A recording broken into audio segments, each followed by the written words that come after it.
bạn C nhé. Rất ổn.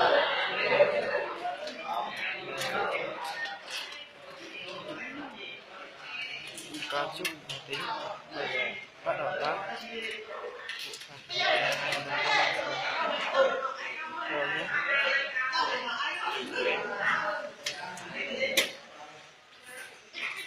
Đây rồi.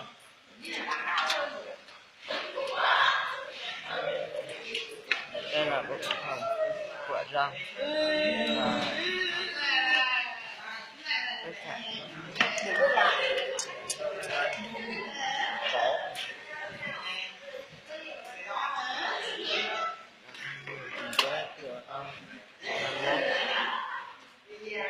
đang học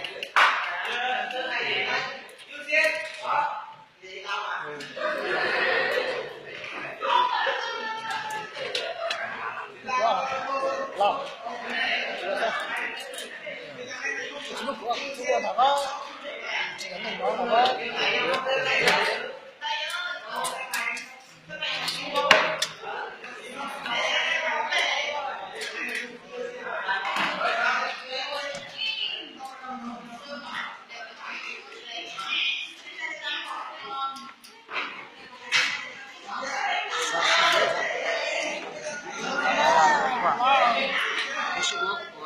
Tao 죽어 나가.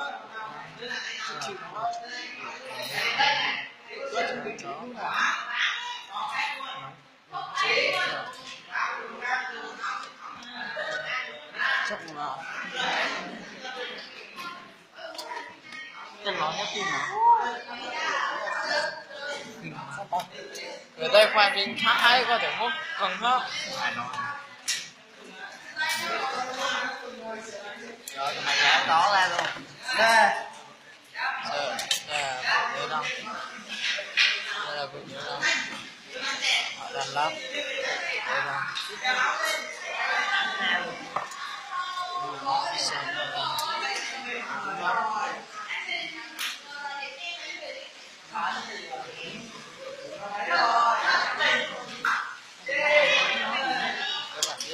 nó mát tao thua nó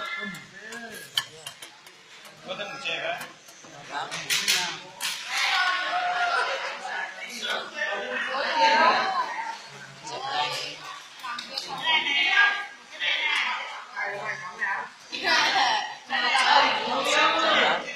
Qua chụp cái mình chơi.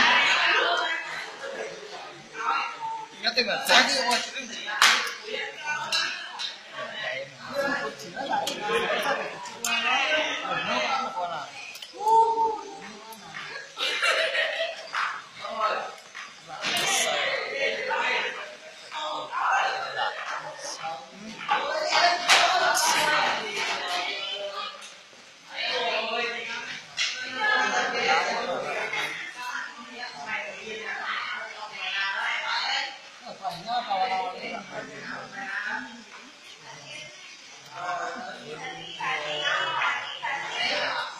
chưa mua máy tính về sử dụng một cách lịch sử đó nhớ ra mình nha alo mày đọc đi cho ai cái ngồi luôn á mày coi luôn sẵn sàng rồi một hạnh phúc nữa là thành công sau đó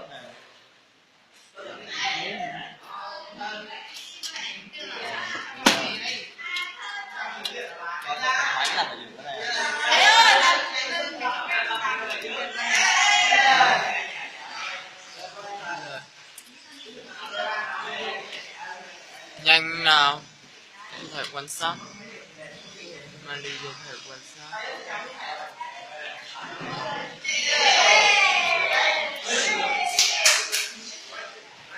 lắm trận cha này nhiều về cho các bạn quan sát thật kỹ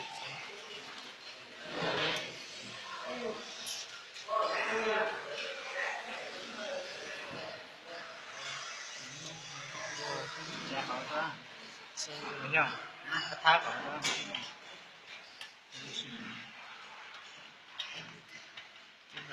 Thời kỳ gió, thời kỳ là gió. Lắp dây.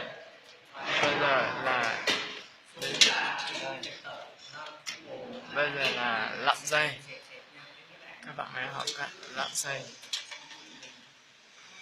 lắp cái cuộn dây bên này.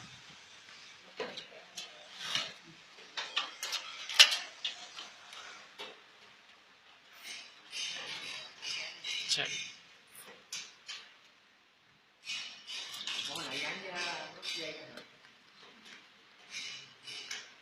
Không phải là cái to.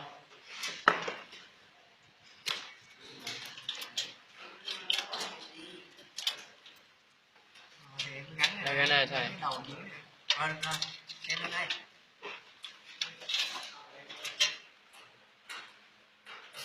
Đẩy nhanh.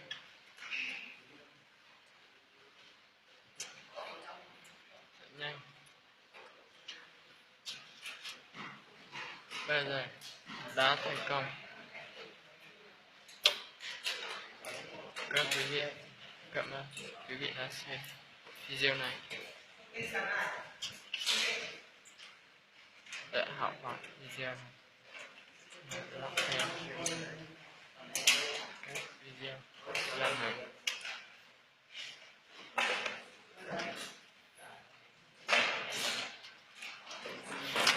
Thời kỳ dễ. Các bạn hãy học.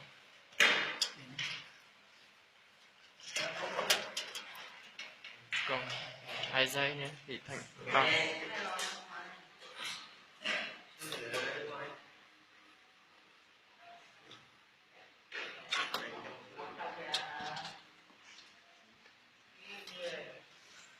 Còn dây nhỏ này nữa.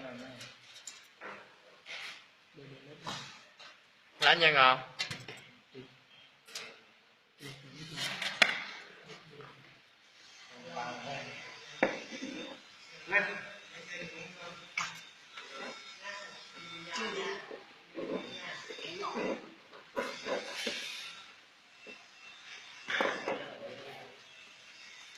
Thật là kỹ, cẩn thận để bác nói thật là đúng, không sai.